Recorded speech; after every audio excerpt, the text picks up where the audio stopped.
Hello guys, कैसे हैं आप सब लोग। रिवेंज सीकर की एपिसोड 02 के साथ हाजिर हूँ। अगर अभी तक किसी ने मेरे चैनल को सब्सक्राइब नहीं किया हुआ तो चैनल को सब्सक्राइब कर दे, वीडियो को लाइक और शेयर कर दे, शुक्रिया। तो लास्ट एपिसोड के एंड पे हमने देखा था, चले मैं इसको रहने देता हूँ। मेरे चैनल पे एपिसोड अवेलेबल है, आप पहली एपिसोड वहाँ पर जाकर देख सकते हैं। सेकंड एपिसोड की शुरुआत में मिंग वापस आ जाता है। सारी रात माउंटेन के ऊपर गुजारने के बाद मिंग जब सुबह के वक्त अपने घर वापस आता है, वो दरवाजा खोलने के बाद अपने कॉटेज की तरफ जाने लगता है। वहीं पर सामने उसका बड़ा कजन जिंग खड़ा होता है। जिंग उसे कहता है, मैंने सुना है कि तुम रोजाना ही ठंडे पानी में कल्टीवेट करने के लिए जाते हो। तुम्हें ये बात अच्छी तरह से पता है कि वहाँ पर जाकर अपनी बॉडी को कल्टीवेट करने की वजह से तुम्हारी बॉडी को बहुत ज्यादा नुकसान पहुँचता है, फिर भी तुम वहाँ पर क्यों जाते हो? कहीं ऐसा तो नहीं कि हमारे गांव में जो मार्शल आर्ट्स का टूर्नामेंट होने वाला है, तुम उसमें हिस्सा लेने के बाद रेड सन सेक्टर के डिसाइपल बनना चाहते हो, या फिर तुम मुझसे बदला लेना चाहते हो, इसलिए तुम वहाँ पर रोजाना जाते हो और अपने आप को कल्टीवेट करते हो? मिंग उसे कहता है, तुम्हें इस सब के बारे में परेशान होने की क्या जरूरत है? अब जबकि तुम्हें पहले से ही पता है कि मैं वहाँ पर ठंडे पानी में बैठकर कल्टीवेट करता हूँ, मैं 20 साल से ज्यादा उम्र तक जिंदा नहीं रहूंगा। जिंग भी आगे से हंसना शुरू कर देता और कहता है, ये बात तो तुमने बिल्कुल ठीक कही, तुम 20 साल से ज्यादा जिंदा नहीं रहोगे, क्योंकि तुम्हारी मेरिडियंस को तो मैंने ब्लॉक कर दिया था। अब तुम बिल्कुल एक डिसेबल पर्सन हो। अगर तुम अपनी कल्टीवेशन को यूज नहीं कर सकते तो तुम सिर्फ एक कचरा हो। अपनी बॉडी को कल्टीवेट करने के अलावा तुम्हारे पास और कोई रास्ता ही नहीं है। लेकिन जिंग उसके सामने आकर खड़ा हो जाता है और कहता है, तुम एक कचरा हो, फिर भी तुमने मेरे नौकर के सामने अपनी पावर दिखाने की कोशिश की है। तुम्हें क्या लगता है कि तुम मेरे नौकर के साथ भी बदतमीजी करने के लायक हो? अब इस सब के लिए तुम्हें एक सबक तो सिखाना पड़ेगा। और साथ ही वो बड़ी स्पीड के साथ आगे बढ़ता है और अपनी पाम टेक्निक को यूज करते हुए मिंग के ऊपर अटैक करता है, जिसकी वजह से मिंग पीछे दीवार के साथ जाकर गिरता है और बहुत ज्यादा जख्मी हो जाता है। उसके मुंह से ब्लड निकलना शुरू हो जाता है। जिंग उसे कहता है, कमीने लड़के, अब मेरी बात जरा गौर से सुनो। हालांकि तुम मेरे कजन हो, लेकिन तुम्हारे माँ बाप ने हमारे कबीले के ऊपर बहुत बड़ा दाग लगाया था। इसी वजह से उन दोनों को अपनी जान से हाथ धोना पड़ा और तुम भी उन्हीं के कदम पर चल रहे हो। तुम्हारी हिम्मत कैसे हुई मेरे नौकर पर हाथ उठाने की? अगर दोबारा कभी जिंदगी में तुमने मेरे नौकर पर हाथ उठाया तो मैं तुम्हारे हाथ तोड़ दूंगा। और मैं तुम्हें एक और बात बताने वाला हूँ, बहुत ही जल्दी लेडी हानियो यहाँ पर आने वाली है। लेडी हानियो तो तुम्हें याद ही होगी, अंकल वू की बेटी। हालांकि हानियो के साथ बचपन में ही तुम्हारी एंगेजमेंट तय कर दी गई थी, लेकिन अब जबकि तुम सिर्फ कचरे के अलावा कुछ भी नहीं हो, तुम्हारी इस एंगेजमेंट का कोई भी मोल नहीं रहा, इसलिए उसे तंग मत करना। मिंग उसे कहता है, मेरा उस लड़की के साथ कोई भी ताल्लुक नहीं है, मैं उसे नहीं जानता। जिंग उसकी बात सुनने के बाद हंसना शुरू कर देता और कहता है, चलो शुक्र है, कम से कम तुम्हारे अंदर थोड़ी सी अकल तो बाकी है। अगर तुम ये बात कहते कि वो लड़की तुम्हारे साथ एंगेज है और तुम उसके साथ शादी करना चाहती हो, तो मैं तुम्हें बता दूं, लेडी हानियो पहले ही रेड सन सेक्टर की एक आउटर डिसाइपल बन चुकी है और वो बहुत ज्यादा पावरफुल और बहुत ज्यादा स्ट्रॉन्ग लड़की है। तुम्हारे जैसे कचरे को तो वो देखना भी पसंद नहीं करेगी। मैंने अपने फादर से कहा है कि मास्टर वू के पास शादी के कुछ गिफ्ट्स भेजे जाएं। मैं तुम्हारे लिए उस लड़की से शादी करूंगा जो तुम्हारी बीवी बनने वाली थी, अब वो बीवी मेरी बनेगी। और साथ ही जिंग हंसता हुआ वहाँ से चला जाता है, जबकि मिंग काफी ज्यादा गुस्से में होता है और कहता है,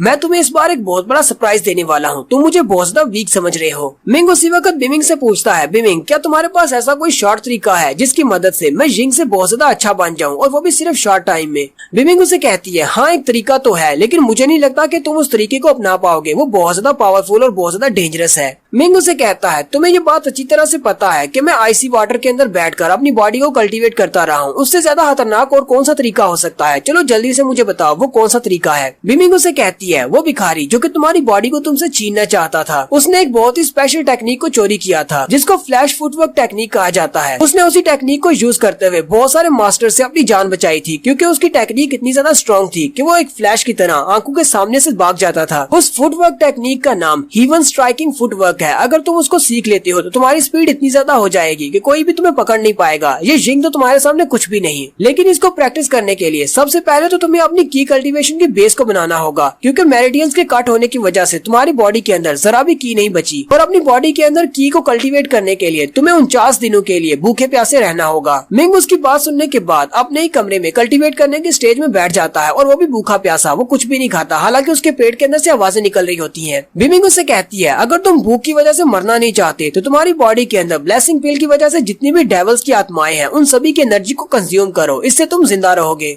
मिंग उसे कहता है, ठीक है, मुझे तुम्हारी समझ आ गई।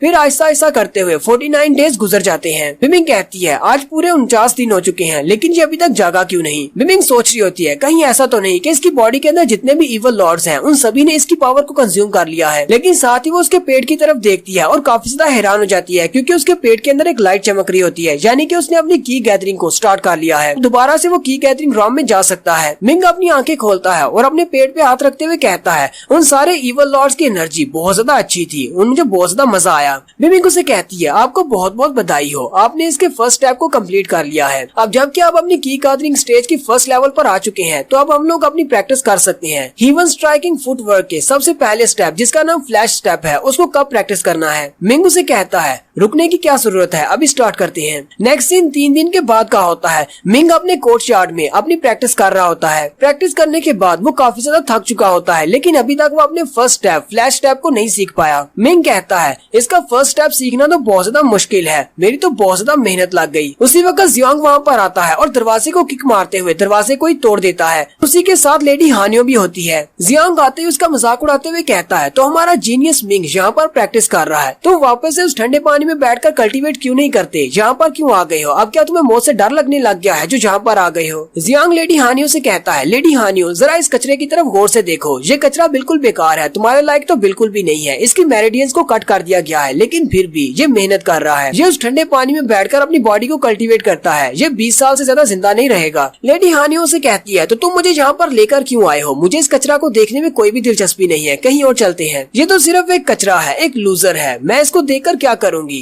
चलो यहाँ से चलें। जियांग उसे कहता है तुम्हें इस बारे में गुस्सा होने की क्या जरूरत है, ये बात मैं अच्छी तरह से जानता हूँ कि जब तुम दोनों ही पैदा हुए थे तभी तुम दोनों के घर वालों ने फैसला किया था कि तुम दोनों की शादी की जाएगी। मैं तुम्हें यहाँ पर इसलिए लेकर आया हूँ ताकि तुम इस कचरे के सामने ये बात इसे कह दो कि तुम इससे शादी नहीं करोगी, ताकि फ्यूचर में तुम्हें कोई भी मसला फेस करना ना पड़े। यहीं पर इसको ना बोल दो, ये सिर्फ एक कचरा है, ये तुम्हारे लायक नहीं है। लेडी हानियो से कहती है तुम्हें लगता है मेरी बहुत ज्यादा फिक्र हो रही है, इसलिए तुम मुझे यहाँ पर लेकर आए हो, तुम्हारा बहुत बहुत शुक्रिया। जियांग उसे कहता है तुम्हें सिर्फ एक बार सर हिलाना है और इसे कहना है कि तुम इससे शादी नहीं करोगी, बाकी सब मैं संभाल लूंगा। और साथ ही जियांग उसे कहता है मिंग जी क्या तुमने मेरी बात को गौर से सुना, आप जल्दी से जाकर एक पेपर लेकर आओ और उसके ऊपर लिख कर दो कि तुम लेडी हानियो का पीछा नहीं करोगे और तुम इस एंगेजमेंट से पीछे हट रहे हो और दोबारा कभी इसको तंग मत करना। मिंग काफी ज्यादा गुस्सा हो जाता है और हानियो से कहता है किसी दूसरे के घर में आकर उसके दरवाजे को तोड़कर बिना इन्विटेशन के अंदर आना, क्या तुम्हारी फैमिली ने तुम्हें यही सब कुछ सिखाया है। लेडी हानियो उसकी बेइज्जती करते हुए कहती है तुम्हारे पास तो तुम्हारे पेरेंट्स भी नहीं है जो तुम्हें मैनर सिखा सके, तुम्हें इस बारे में बात नहीं करनी चाहिए। अगर तुम यह सारी बातें करके मेरी अट्रैक्शन हासिल करना चाहते हो तो तुम बहुत बड़ी गलती कर रहे हो, मुझे तुम्हें कोई भी दिलचस्पी नहीं है। बड़ा जबरदस्त स्टैंस लेते हुए उसे कहती है मैं हानियो कभी भी तुमसे शादी नहीं करूंगी, चाहे मुझे मरना ही क्यों ना पड़े, चाहे तुम इस दुनिया के आखिरी मर्द ही क्यों ना हो, तुम्हारे जैसे कचरे के लिए गली की भिखारन है, उससे जाकर शादी करो। मिंग उसकी बातें सुनने के बाद हंसना शुरू कर देता और कहता है तुम्हें क्या लगता है कि तुम इस दुनिया की सबसे खूबसूरत लड़की हो, मैं तुम्हारी अट्रैक्शन पाने के लिए ये सब कुछ क्यों करूंगा। मुझे लगता है कि तुम अपने बारे में कुछ ज्यादा ही सोच रही हो। पहली बात तुम तो इतनी खूबसूरत हो ही नहीं, और दूसरी बात अगर मैं कोई भिखारी भी होता तो भी मैं तुम्हारी तरफ नहीं देखता, तुमसे शादी करना तो बहुत दूर की बात है। लेडी हानियो को उसकी बात सुनने के बाद बहुत ज्यादा गुस्सा आ जाता है और वो ऊपर की तरफ जंप करते हुए उस पर अटैक करने के लिए आगे बढ़ती हैं। लेडी हानियो अपनी पाम टेक्निक को यूज करते हुए उसके ऊपर अटैक करती है, लेकिन वो अपने फ्लैश टैप को यूज करते हुए साइड पर हो जाता है, यानी उसे डॉज कर लेता है। ये देखकर तो हानियो भी चौंक जाती है, लेकिन साथ ही मिंग उसे जबरदस्त कंधा मारता है जिससे वो पीछे की तरफ गिर जाती है। न सिर्फ वो पीछे की तरफ गिरती है बल्कि पीछे वाली दीवार को भी तोड़ देती है। हालांकि उसने अपनी इर्द गिर्द एक शील्ड बनाई होती है जिससे वो अपने आप को प्रोटेक्ट कर लेती है। जियांग भी ये देखकर काफी ज्यादा गुस्सा हो जाता है और मिंग से कहता है मिंग तुम्हारी हिम्मत कैसे हुई लेडी हानियो पर अटैक करने की। लेकिन जैसे ही वो पीछे की तरफ मुड़ता है मिंग बड़ी स्पीड के साथ अपने फ्लैश टैप को यूज करते हुए उसके करीब पहुंच जाता है।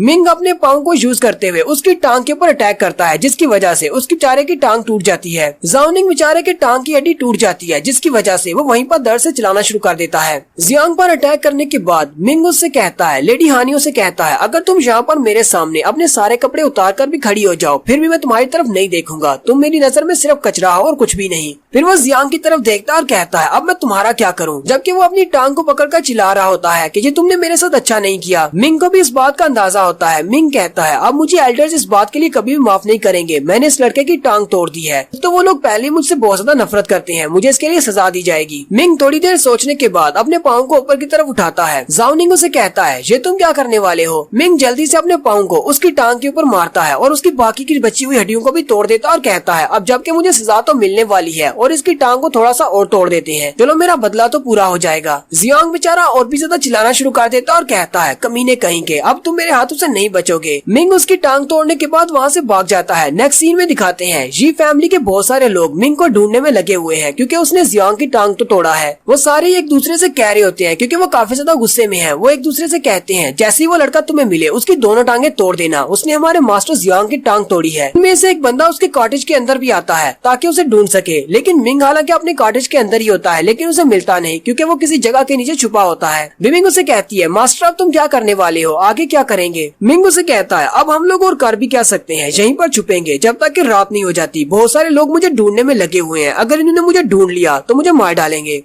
मिंग कहता है, मुझे पहले अपनी पावर को बढ़ाना चाहिए था और उसके बाद जियांग पर अटैक करना चाहिए था। मुझे लगता है कि मैंने बहुत बड़ी गलती कर दी है। बिमिंग उसे कहती है, मास्टर हम लोग यहाँ से भागने के बाद कहाँ पर जाएंगे? मिंग उसे कहता है, ना तो मेरे पास कोई पैसे हैं और ना ही मेरे पास कोई फैमिली रिलेटिव्स हैं। हम लोग सिर्फ जंगल में जाकर छुप सकते हैं। जैसे ही रात होगी हम लोग जंगल की तरफ निकल जाएंगे और यहीं पर हमारी एपिसोड 02 का एंड होता है। एक्सप्लेनेशन अच्छी लगी हो तो कमेंट करके जरूर बताइएगा। चैनल को सब्सक्राइब कर दे, वीडियो को लाइक और शेयर कर दे। शुक्रिया।